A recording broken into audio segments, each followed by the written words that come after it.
పిల్లలు బైబిల్ పళ్ళు వాడారు కదా మీరు. ఏం పాట అది? పాటింప శ్రేష్ఠ గ్రంథమా, పఠింప శ్రేష్ఠ గ్రంథమా? పాటించాలా, పఠించాలా? ద బెస్ట్ బుక్ ఈజ్ ఏముంటుంది ఇంగ్లీష్లో? The best book to read is the Bible. Read కదా, కనుక ఏంటది? రీడ్ అంటే ఏంటి? పఠించటం. మీరు పాటించడం అంటున్నారు. పాటించడం కూడా మంచిదే, కానీ పాట ఏంటంటే పఠించటమే. ఓకేనా? అది గమనించాను నేను, అందుకే మళ్ళీ మర్చిపోతాను చెప్పడం అనేసి ఇప్పుడే చెప్తున్నాను. పఠింప శ్రేష్ఠ గ్రంథము బైబిల్. వెరీ గుడ్, చాలా చక్కగా పాడుతున్నారు మీరు. సరే, ఈరోజు మన దేవుని యొక్క గుణలక్షణాలు, లేకపోతే ఆయన ఏమై ఉన్నాడో అన్నదాన్ని మనం జ్ఞాపకం చేసుకుందాం. మళ్ళొకసారి చదువుతున్నాను. నిర్గమకాండము 15వ అధ్యాయము 11వ వచనం. యెహోవా వేల్పులలో నీ వంటి వాడు ఎవడు? పరిశుద్ధులను బట్టి నీవు మహనీయుడవు, స్తుతి కీర్తనలు బట్టి పూజ్యుడవు, అద్భుతములు చేయువాడవు, నీ వంటి వాడు ఎవడు? ఇది ఎప్పుడు ఈ కీర్తన పాడుతూ ఉన్నారు అనంటే, చూడండి 14వ అధ్యాయము 31వ వచనం చూస్తే మనకు అర్థమవుతుంది. యెహోవా ఐగుప్తీయులకు చేసిన గొప్ప కార్యములు ఇశ్రాయేలులు చూచిరి గనుక ఆ ప్రజలు యెహోవాకు భయపడి యెహోవా యందును ఆయన సేవకుడైన మోషే యందును నమ్మకముంచిరి. ఎప్పుడైతే ఇశ్రాయేలు ప్రజలందరూ ఐగుప్తు బానిసత్వంలో నుండి వాళ్ళు బయటకు వచ్చారో, మోషే నాయకుడిగా ఉండి అక్కడ 10 తెగుళ్ళు చేసి అక్కడ వాళ్ళ మధ్య అద్భుతమైన కార్యాలు చేసిన తర్వాత వాళ్ళు ఐగుప్తు దేశంలో నుండి, అంటే దరిదాపు 400 సంవత్సరాల తరువాత వాళ్లకు స్వేచ్ఛ అనేది అందిందనమాట. ఇప్పుడు 400 సంవత్సరాల తర్వాత ఇప్పుడు ఆ వాగ్దాన దేశానికి వాళ్ళు బయలుదేరుతూ ఉంటున్నప్పుడు వాళ్ళు ఈ కీర్తన పాడుతున్నట్టుగా మనం గమనిస్తూ ఉన్నాం. మొట్టమొదటిసారి ఇక్కడ ఏం జరుగుతుంది అనంటే, అక్కడున్న ఇశ్రాయేలు ప్రజలందరూ ప్రభువుని బట్టి వాళ్ళు ఆరాధన చేస్తూ ఉన్నారు. కనుక ఇది వాళ్ళకు వచ్చిన ఈ రక్షణను బట్టి, వాళ్ళకి ఇచ్చిన ఈ స్వేచ్ఛను బట్టి వాళ్ళు ఏం చేస్తూ ఉన్నారు అనంటే, వాళ్ళు మొదటిసారిగా వాళ్ళు ఆరాధన అనేది చేస్తూ ఉన్నారు. గమనించండి, అంతకు ముందు వరకు కూడా వాళ్ళ జీవితాలు ఎలాగున్నాయి అనంటే, 400 సంవత్సరాల తర్వాత ఇప్పుడు ఆరాధన అనేది ప్రారంభించబడింది. ఎందుకు అనంటే వారికి రక్షణ అనేది అందించబడింది. 400 సంవత్సరాలు వెనక్కి వెళ్తే వాళ్ళ జీవితాలలో ఏముంది అనంటే ఆరాధన అనేది లేదు. ఏముంది అనంటే మూలుగు అనేది ఉంది. మనం చూస్తాం కదా, వారు మూలుగులను విని అన్న మాట మనం చూస్తూ ఉంటాం. కనుక మూలుగుకును ఆరాధనకు చాలా వ్యత్యాసము అనేది ఉంది. మూలుగు అనేది వాళ్ళకి ఎప్పుడు వచ్చింది అనంటే, వారు బాధలలో ఉన్నప్పుడు మూలిగారు, వాళ్ళు బంధకాలలో ఉన్నప్పుడు వాళ్ళు మూలిగారు, వాళ్ళు శ్రమను వాళ్ళు కష్టాన్ని అనుభవిస్తూ ఉన్నప్పుడు వాళ్ళు మూలిగారు. కానీ ఎప్పుడైతే వీటిలో నుంచి బయటపడ్డారో, ఇప్పుడు మొట్టమొదటిసారిగా ఇశ్రాయేల్ ప్రజలు ఏం చేస్తున్నారు అనంటే ఆరాధన అనేది చేస్తున్నారు. ఆరాధన అనేది ఎప్పుడు చేస్తారు అనంటే, విమోచన అనేది పొందుకున్నప్పుడు ఆరాధన చేస్తారు, రక్షించబడినప్పుడు ఆరాధన అనేది చేస్తాడు, విడుదల అనేది అందినప్పుడు, లేకపోతే స్వేచ్ఛను వాళ్ళు పొందుకున్నప్పుడు వాళ్ళు ఆరాధన అనేది చేస్తారు. సో ఆరాధన అనేది దేనికి గుర్తుగా ఉంది అనంటే, రక్షణను జ్ఞాపకం చేసుకుంటూ, దేవుడు మన చేసిన మేలులను జ్ఞాపకం చేసుకుంటూ, దేవుడు ఏమై ఉన్నాడో, మనకి ఎలాంటి మేలులు చేశాడో అనేది గమనించినప్పుడు ప్రతి ఒక్క విశ్వాస ఏం చేస్తాడు అనంటే ఆరాధన అనేది చేస్తాడు. సరే, ఇక్కడికి వెళ్దాము. ఈ కీర్తనలో కీ నోట్ పాయింట్ ఏంటి అనంటే, ప్రాముఖ్యమైన వచనం ఏమిటి అనంటే, నీ వంటి వాడు ఎవడు? Who is like on to you? నీ వంటి వాడు ఎవడు? పిల్లలు ఎవరు? పోయినసారి మీకు ఆరాధన చెప్పాం కదా, గుర్తుందా? మీకు గుర్తుందా? బీ గాడ్ అన్నారు కదా, అన్నారా? ఈరోజు ఏమిటి అనంటే, నీ వంటి వాడు ఎవడు అన్న మాట మనం ఆలోచన చేయాలి. మనం అనుకుంటాం కదా, నాకు మించినోడు లేడు అనుకుంటాం కదా. రే, నువ్వు గనక నన్ను కొట్టావనుకో, నువ్వు గనక నన్ను తిట్టావనుకో, నా సంగతి తెలియదు రే, చచ్చిపోతాం అనుకుంటూ మనం ఎవరమో అనుకుంటూ గొప్పగా చెప్పుకుంటాం కదా. అయితే ఆలోచన చేయండి, మనకును దేవునికి చాలా తేడా ఉంది. ఇక్కడ వీళ్ళు అంటున్నారు, వాళ్ళు చాలామంది ఫరో రాజులను చూశారు, వాళ్ళు చాలామంది యుద్ధశూరులు చూశారు, వాళ్ళు చాలామంది ఉన్నతమైన అధికారులను వాళ్ళు చూసినప్పటికీ కూడా, మోషేను కూడా వీళ్ళు చూసినప్పటికీ కూడా, ఇప్పుడు వీళ్ళు ఏం చూస్తున్నారు అనంటే, ఫరోతో పోల్చుకున్నా, వేరే అధికారులతో పోల్చుకున్నా, మోషే అహరోనులతో పోల్చుకుంటున్నప్పటికీ కూడా ఇప్పుడు ఎంత చక్కగా వీళ్ళు ఆరాధన చేస్తున్నారంటే, వాళ్ళందరినీ పక్కగా జరిపేసి యెహోవా నీ వంటి వాడు ఎవడు లేడు అనుకుంటూ వాళ్ళు ఆరాధన చేస్తున్నారు. నిజమే, మన దేవుని లాంటి దేవుడు, ఆయన లాంటి వ్యక్తిత్వం కలిగిన ఆయన ఇంకెక్కడా లేడు. సచ్ ఏ బ్యూటిఫుల్ పర్సనాలిటీ ఆ దేవునిలో ఉంది. కనుక ఆయన ఎలాంటి వాడు అనేది మనం క్లుప్తంగా కొన్ని భాగాలు మనం చూసుకుంటూ వెళ్తూ ఉందాం.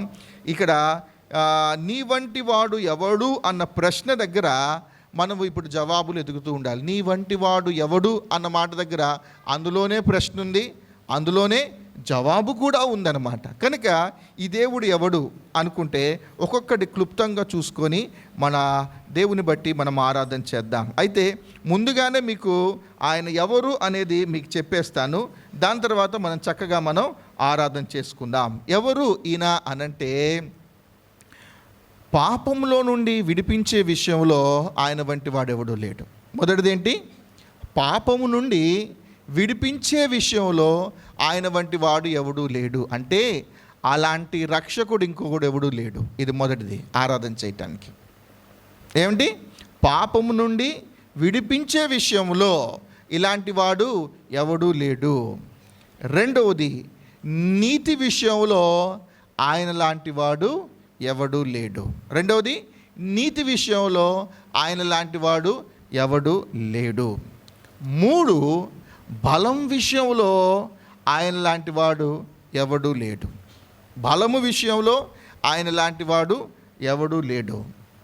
నాలుగు, క్షమించే విషయంలో ఆయన లాంటి వాడు ఎవడూ లేడు. పూర్తిగా రాయకండి, ముందుది ఒకటే రాసుకోండి, 2 చుక్కలు ఇట్లా పెట్టుకోండి. ఆయన లాంటి వాడు ఎవడూ లేడు, ఆయన లాంటి వాడు ఎవడూ లేడు, ఆయన లాంటి వాడు ఎవరు లేడు అని రాసుకుంటూ ఉంటుంటే టైం సరిపోదు మళ్ళీ. ఓకేనా? ఒకటి ఏంటి?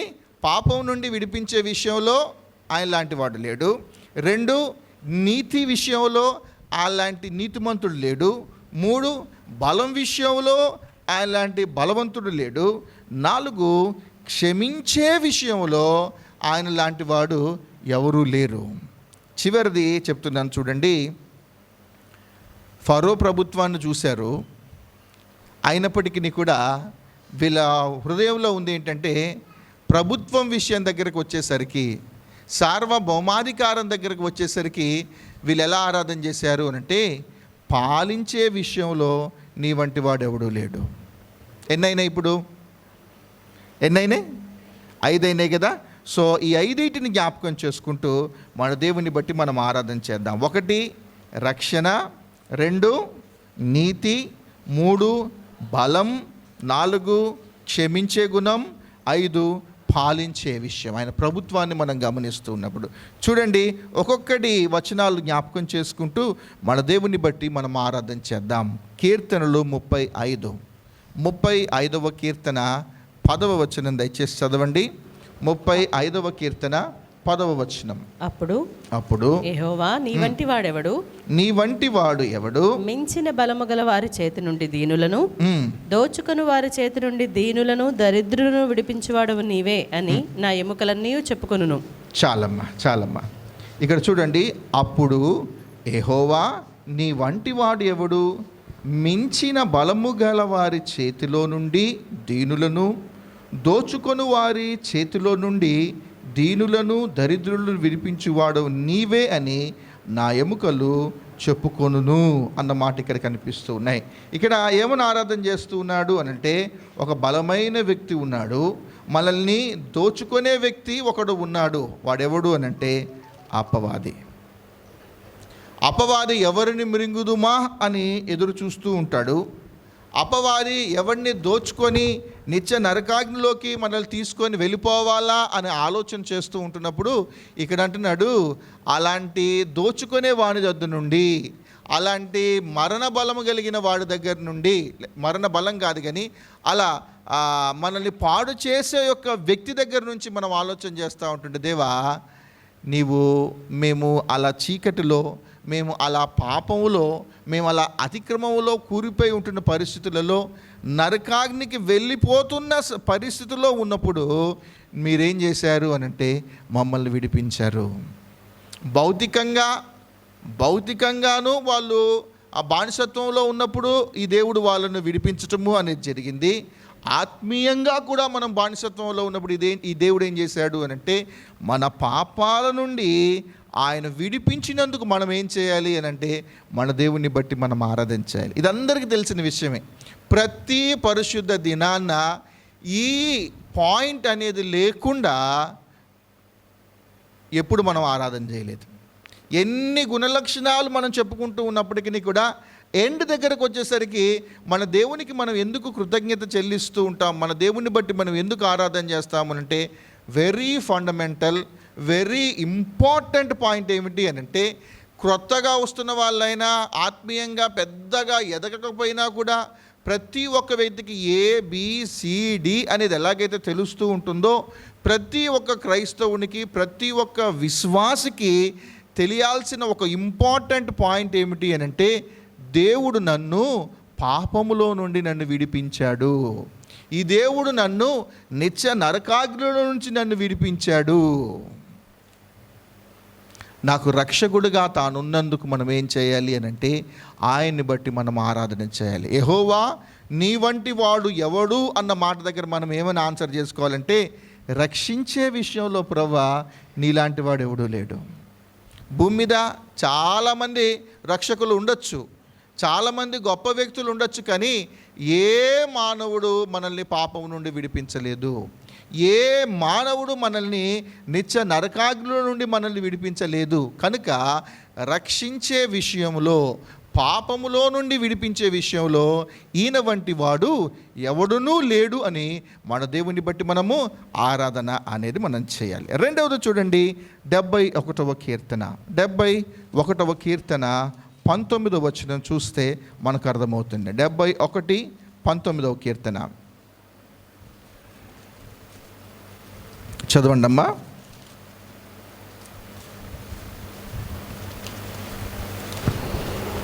దేవా నీ నీతి మహాకాశమంత ఉన్నతమైనది, దేవా నీ నీతి మహాకాశమంత ఉన్నతమైనది, మహాకాశమంతా ఉన్నతమైనది, గొప్ప కార్యములు చేసిన దేవా, గొప్ప కార్యములు చేసిన దేవా, నీతో సాటి అయిన వాడెవడు, నీతో సాటి అయిన వాడు ఎవడు. మొదటిది, నీ వంటి వాడు ఎవడు అన్న మాట దగ్గర ఎవరు ఆయన అనంటే అలాంటి రక్షకుడు ఇంకోడు లేడు, రక్షించే విషయంలో అతని వంటి వాడు లేడు. ఇక రెండు చాలా నాకు బాగా నచ్చిన మాట ఏమిటి అనంటే నీతి విషయములో. నీ నీతి ఎంత ఉంది దేవా, నీ నీతి ఆకాశమంతా ఉన్నతమైనది, గొప్ప కార్యములు చేసిన దేవా, నీతో సాటి అయిన వాడు ఎవడు అన్నమాట ఇక్కడ మనం గమనిస్తూ ఉండాలి. సో నీతి విషయంలో ఆయన లాంటి నీతిమంతుడు ఎవడు లేడు ఇంకా భూమి మీద. నీతి విషయంలో ఆయన లాంటి నీతి ఇంకెవరికి లేదు. ఆయన నీతిని గురించి కొలుస్తూ ఉంటున్నప్పుడు ఇక్కడ చెప్పిన మాట ఏమిటి అంటే మహాకాశములంతా నీతి కలిగిన దేవుడవు నీవు అనుకుంటూ ఉన్నాడు.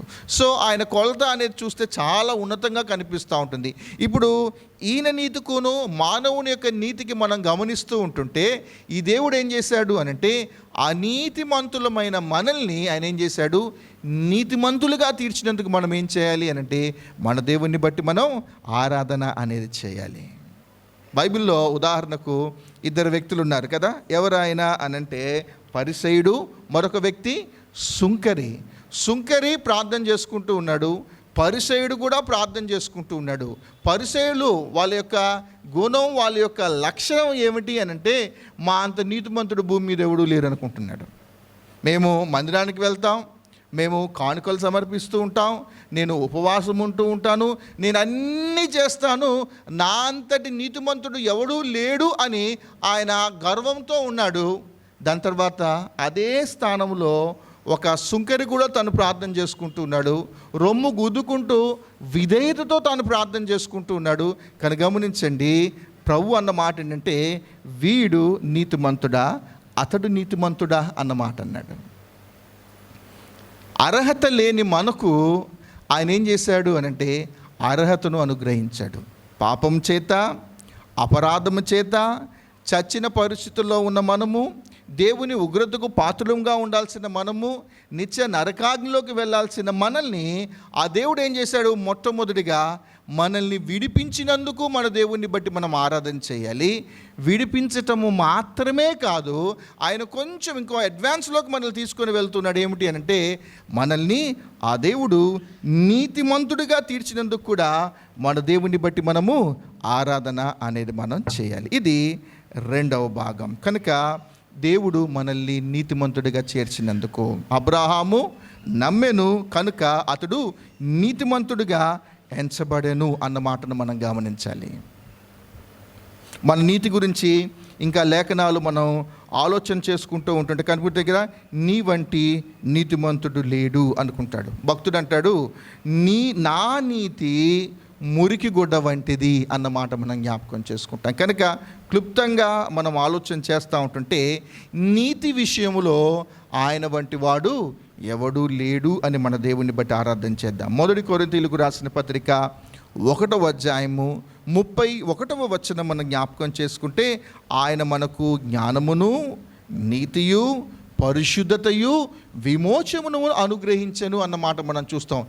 నీతిని అన్నమాట మనం ఆలోచన చేస్తే నీతి విషయంలో ఆయన వంటి వాడు ఎవడూ లేడు. ఇది రెండవది. మూడవది చూడండి, 89వ కీర్తన 89వ కీర్తన 8వ వచనం చూడండి. 8వ వచనం, యెహోవా సైన్యములకు అధిపతియగు దేవా, సైన్యములకు అధిపతి యెహోవా నీ వంటి బలాఢ్యుడెవడు, నీ వంటి బలాఢ్యుడు ఎవడు, నీ విశ్వాస్యత చేత నీవు ఆవరింపబడి ఉన్నావు. చాలు. ఇక్కడ రాయబడిన మాట ఏమిటి అనంటే నీ వంటి బలాఢ్యుడు ఎవడు. దీన్ని ఇంకా ఎక్కువ వివరించను. బలం విషయంలో ఆయన వంటి వాడెవడూ లేడు. ఆయనకున్నంత జ్ఞానము ఎవరికీ లేదు, ఆయనకున్నంత బలము ఎవరికీ లేదు. కనుక ఈ రెండింటిని జ్ఞాపకం చేసుకుంటూ మన దేవుణ్ణి బట్టి మనము ఆరాధన చేయాలి. పిల్లలు ఎన్ని చెప్పాను? 2. Very good. 1 ఆయనలాగా ఎవరూ లేరు కదా.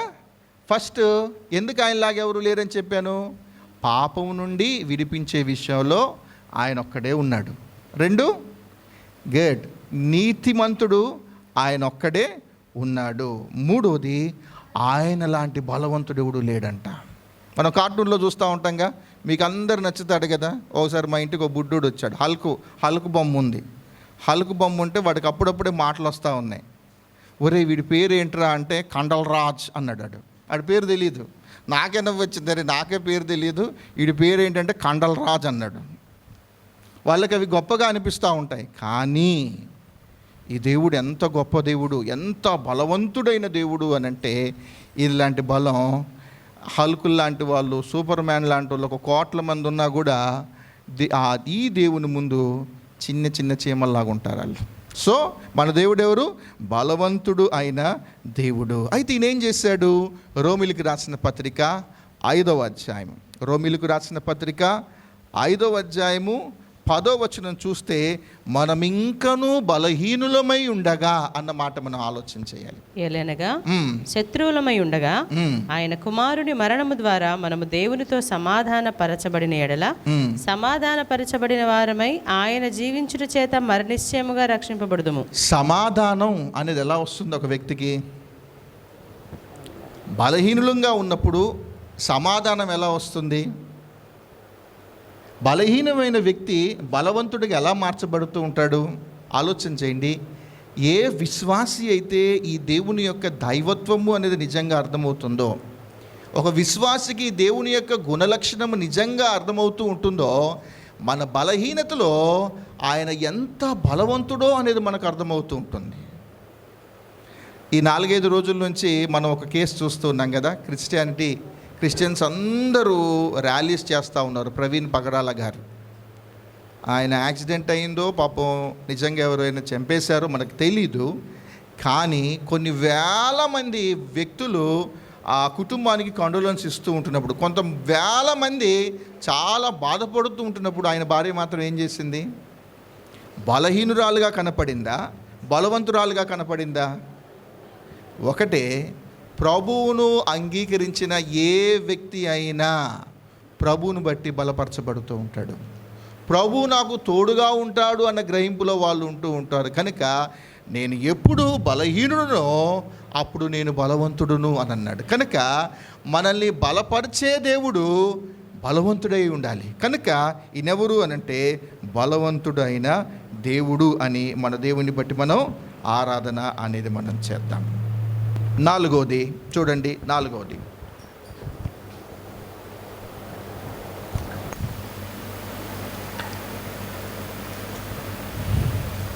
మీకా గ్రంథం 7వ అధ్యాయము. మీకా గ్రంథం 7వ అధ్యాయము 18వ వచనం చూడండి. పేజ్ నెంబర్ చెప్పనా? 767వ పేజీ.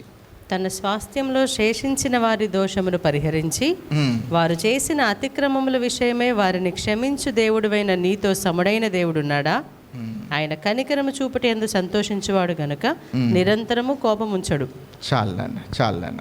ఇక్కడ మనం అండర్లైన్ గీసుకోవాల్సిన మాట, నీ వంటి వాడు ఎవడు అన్న దగ్గర ఇక్కడేముంది? వారు చేసిన అతిక్రమముల విషయమై వారిని క్షమించు దేవుడువైన నీతో సముడైన దేవుడు ఉన్నాడా? మనకి దేవునికి చాలా తేడా ఇదే. మనం క్షమించినట్టే కనిపిస్తూ ఉంటాం, కానీ హృదయంలో మాత్రం చచ్చిపోయేంత వరకు కూడా ఆ వ్యక్తిని మనం మర్చిపోం. వాక్యము అనేది హృదయంలో ఉంటుంది కాబట్టి, వాక్యము అనేది మనం కోపపడుతూ ఉన్నప్పుడు, వాళ్ళ మీద అసూయ పడుతూ ఉన్నప్పుడు మన మనస్సాక్షి అనేది నేరారోపణ చేస్తూ ఉంటుంది. కనుక ఏం జరుగుతుంది అని అంటే వెంటనే మనల్ని మనం కాంప్రమైజ్ అంటే కూల్ అయిపోతూ ఉంటాం. కానీ హృదయంలో ఏదో ఒక చేట వాళ్ళని క్షమించే విషయంలో కొంచెం ఆ వెలితి అనేది అలానే ఉంటూ ఉంటుంది. చచ్చిపోయే వరకు మాత్రం నేను మర్చిపోను రే, మాట్లాడతా, పలకరిస్తా, కానీ మన హృదయము అనేది ఎలా ఉంటుందంటే క్షమించే విషయంలో మనం సరైన వ్యక్తులం కాదు. కానీ ఈయన గురించి రాయబడిన మాట ఏమిటి అని అంటే, అతిక్రమముల విషయములోనూ మన పాపములను క్షమించే విషయంలో నీ వంటి వాడెవడునూ లేడు. ఆయన ఎవరు? ఎంత గొప్ప దేవుడు అని అంటే, నేను నిన్ను పాపముల నుండి విడిపించాను కదా, నేను నిన్ను ఏం చేశాను? నీతిమంతుడిగా చేశాను కదా, నేనెవరిని? బలవంతుడైన దేవుణ్ణి కదా. పిల్లలు మీకు ఒక మాట చెప్పాలి, ఎంత బలవంతుడైన దేవుడు అనంటే, ఎవరైనా చూసారా చచ్చిపోయిన వాళ్ళు లేవటం? ఎవరైనా మన ఇంట్లో తాతలు చనిపోయారనుకో, అందరు ఏడుస్తూ ఉన్నారు, లటుక్కని తాతయ్య కళ్ళు తెరిచి లేచాడు అనుకో, ఏమంటారు మీరు? వెంటనే అమ్మో దయ్యం అనుకుంటారు, కానీ అమ్మో మా తాత బలవంతుడు అంటారా? కానీ దేవుడు ఎవరు అనంటే మరణాన్ని గెలిచిన బలవంతుడైన దేవుడు. భూమి మీద ఇప్పటి వరకు కూడా మరణాన్ని గెలిచిన వాడు ఎవడు లేడు. నీ వంటి వాడు ఎవడు అన్న దగ్గర మన దేవుడు ఎవరు పిల్లలు? మరణాన్ని గెలిచిన బలవంతుడైన దేవుడు. ఇప్పుడు ఏం చేస్తూ ఉన్నాడు అనంటే, మరణం మీద ఇతనికి అధికారం ఉంది గనుక మనల్ని క్షమించటం మాత్రమే కాదు, నీతిమంతులుగా చేయటం మాత్రమే కాదు, ఆయన ఏం చేస్తూ ఉన్నాడు అంటే ఇక్కడ మన పాపాలని క్షమించేసి మనల్ని పరలోకానికి తీసుకొని వెళ్ళాలి అనేది దేవుని యొక్క ఆలోచన. కనుక ఈయన గురించి మనం ఆలోచన చేస్తే క్షమించే విషయంలో ఈయన లాంటి వాడెవడు లేడు. మన ఇళ్ళల్లో ఉంటాం, మన చుట్టాలలో మనం చూసుకుంటూ ఉంటాం, ఆఖరికి సంఘం దగ్గరికి వచ్చేసరికి కూడా ఆలోచన చేయండి. మనకెవరో ఒకళ్ళు పడనోళ్ళు ఉంటారు కదా, వాళ్ళను మనం అంత ఈజీగా వదిలిపెట్టాం. అంటే ఏదో కొడతాము తిడతామని కాదు, కానీ క్షమించే విషయంలో ఈరోజు ప్రభు మనతో మాట్లాడుతున్నాడు. ఆ గిల్ట్ లేకపోతే ఆ నేరము అనేది మన మీద ఇంకా ఉంది. పాపం చేత పట్టబడిన స్త్రీ ప్రభు దగ్గర తీసుకొని వచ్చినప్పుడు ఆయన అంటాడు, అందరూ వెళ్ళిపోయారమ్మా అన్నాడు. వెళ్ళిపోయారు, నేను కూడా నీ మీద రాయేను, నేను నిన్ను క్షమించి వేస్తున్నాను. కనుక క్షమించే విషయంలో ఆయన వంటి వాడు ఎవడునూ లేడు. చివరిది చూద్దాం దేవుని యొక్క దైవత్వం.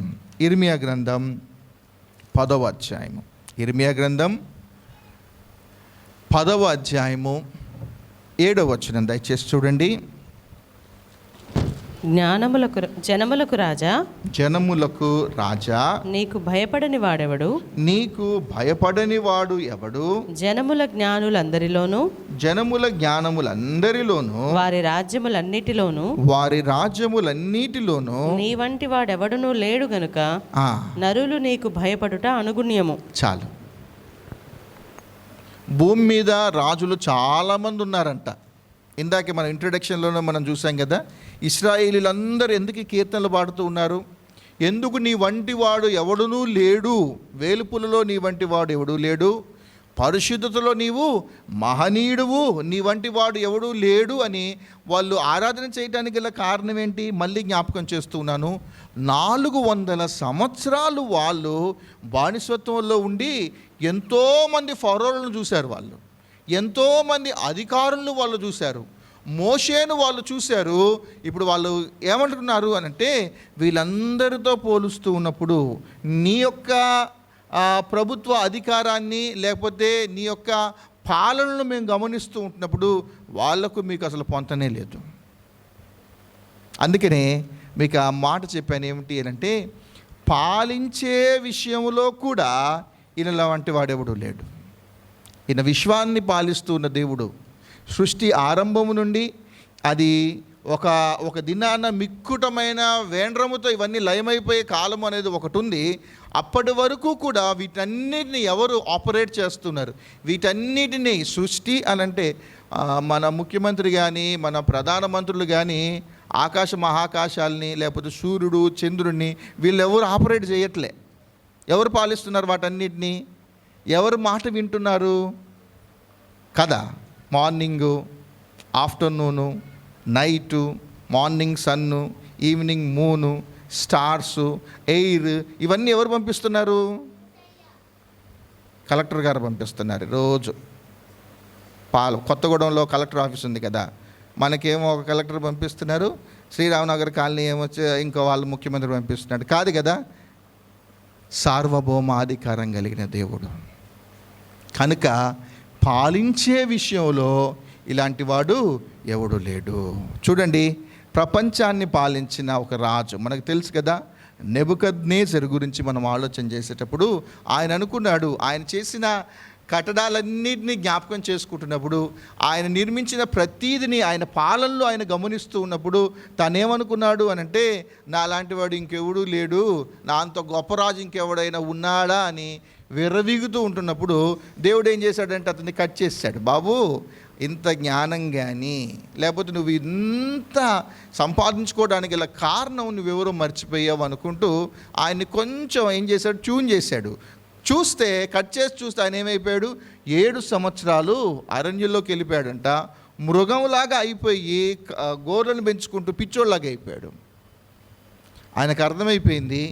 మళ్ళీ 7 సంవత్సరాల తర్వాత మళ్ళీ తన రాజ్య పాలనలోకి వచ్చినప్పుడు చదువుదామా మాట, అదొక్కటి చూసుకొని మనం ఆరాధన చేద్దాం. దానియేలు గ్రంథం 4వ అధ్యాయము. దానియేలు గ్రంథం 4వ అధ్యాయము 34-35 చూడండి. ఆ కాలము గడిచిన పిమ్మట నెబుకద్నెజరును నేను మరలా మానవ బుద్ధి గలవాడనై నా కండ్లు ఆకాశము తట్టు ఎత్తి చిరంజీవియు సర్వోన్నతుడకు దేవునికి స్తోత్రము చేసి ఘనపరచి స్తుతించితిని. ఆయన ఆధిపత్యము చిరకాలము వరకు, ఆయన రాజ్యము తరతరములకు ఉన్నవి. భూనివాసులందరూ ఆయన దృష్టికి ఎన్నికకు రానివారు. ఆయన పరలోక సేనలను భూనివాసుల ఎడలను తన చిత్తము చొప్పున జరిగించువాడు. ఆయన చేయి పట్టుకుని నువ్వేమి చేయుచున్నావని ఆయనతో చెప్పుటకు ఎవడునూ సమర్థుడు కాడు. విన్నారు కదా, నేను నీకు చెప్పనేది. ఆయన మళ్ళీ రాజ్యపాలనలోకి వచ్చిన తర్వాత ఆయన అంటున్న మాట ఏమిటి అని అంటే, నేను మరలా మానవ బుద్ధి గలవాడనే నా కండ్లు ఆకాశము తట్టు ఎత్తి చిరంజీవియు సర్వోన్నతుడగు దేవునికి స్తోత్రము చేసి గణపరిచి స్తుతించి ఆయన ఆధిపత్యము చిరకాలం వరకు, ఆయన రాజ్యము తరతరములకునున్నవి. భూనివాసులందరూ ఆయన దృష్టికి ఎన్నికకు రానివారు. ఆయన పరలోక సేన ఎడలను భూనివాసుల ఎడలను తన చిత్తము చొప్పున జరిగించువాడు. ఆయన చేయి పట్టుకొని నీవేమి చేయుచున్నావని ఆయనతో చెప్పుటకు ఎవడు సమర్థుడు. ఈ 2 వచనాలలో ప్రభు యొక్క సార్వభౌమాధికారము అనేది కనిపిస్తుంది. వేలుపులలో నీ వంటి వాడు ఎవడు లేడు అన్న ఆయన, మహాకాశాలు పటజాలనంత నీతి కలిగిన దేవుడైన, పరిశుద్ధతను బట్టి మహనీయుడు అని పిలువబడిన ఆయన, నీ వంటి జ్ఞానవంతుడు లేడు, నీ వంటి బలవంతుడు లేడు అని అన్న ఆయన, అలానే పరలోకం ఎడలను భూనివాసుల ఎడలను ఆయన లాంటి పరిపాలకుడు లేడు అన్న ఆయన. ఇప్పుడు ఆలోచన చేద్దాం, ఇంత సార్వభౌమాధికారం కలిగిన దేవుడు భూమి మీదకి ఎలా వచ్చాడు? ఇప్పుడు ఆయన ఏ విషయంలో కూడా ఆయన లాంటి వాడు ఎవడు లేడు. ఆయన ఉన్నతమైన స్థితిని మనం జ్ఞాపకం చేసుకుంటూ ఉన్నప్పుడు, ఆయన వైభవాన్ని మనం జ్ఞాపకం చేసుకుంటున్నాడు, పరలోకములో ఉన్న ఆయన యొక్క ఆరాధన పద్ధతిని మనం జ్ఞాపకం చేసుకుంటూ ఉన్నప్పుడు, ఇప్పుడు మనం ఆలోచన చేశాం కదా, పాపములో నుండి విడిపించటం కొరకు, అనీతిమంతుడైన వ్యక్తిని నీతిమంతుడిగా తీర్చటం కొరకు, బలహీనత చేత మనం ఉన్నప్పుడు, మరణ భయం చేత మనము బాధపడుతూ ఉన్నప్పుడు, ఈ బలవంతుడైన దేవుడు, మరణము అనే ముళ్ళును విరిచిన ఈ బలవంతుడైన దేవుడు భూమి మీదకి ఎలా వచ్చాడో మనం జ్ఞాపకం చేసుకుందాం. రిక్తుడుగా, దీనుడుగా, శిష్యుల పాదాలు కడుగునంతగా, మరణమగునంతగా విధేయత చూపించిన వాడై అన్న మాటను జ్ఞాపకం చేసుకుంటూ, దేవా నా కొరకు ఉన్నతమైన దేవుడివై ఉండి, సార్వభౌమాధికారం కలిగిన దేవుడివై ఉండి, ప్రభుత్వాలు పాలనలు మీ చేతిలో ఉన్నప్పటికీ కూడా ఆయన ఏమయ్యాడు అనంటే, మానవుని యొక్క పాలనలోకి ఆయన భూమి మీదకి వచ్చి మన కొరకు చేసిన ఆ శిలువ కార్యాన్ని మనం జ్ఞాపకం చేసుకుంటూ, దేవా మీరు నాకు ఇచ్చిన ఈ గొప్ప రక్షణను బట్టి వందనాలు ప్రభువా అనుకుంటూ మన దేవుని బట్టి మనం ఆరాధన చేసుకుందాం. దయచేసి కళ్ళు మూసుకోండి.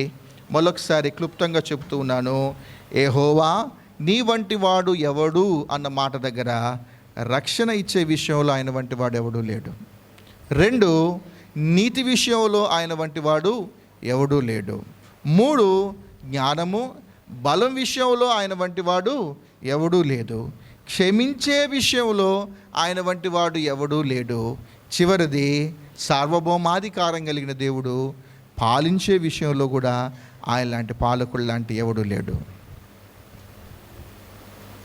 వీటన్నిటిని జ్ఞాపకం చేసుకుంటూ మన దేవుని బట్టి మనం ఆరాధన చేద్దాం. దయచేసి కళ్ళు మూసుకోండి, ఆరాధన చేసుకుందాం.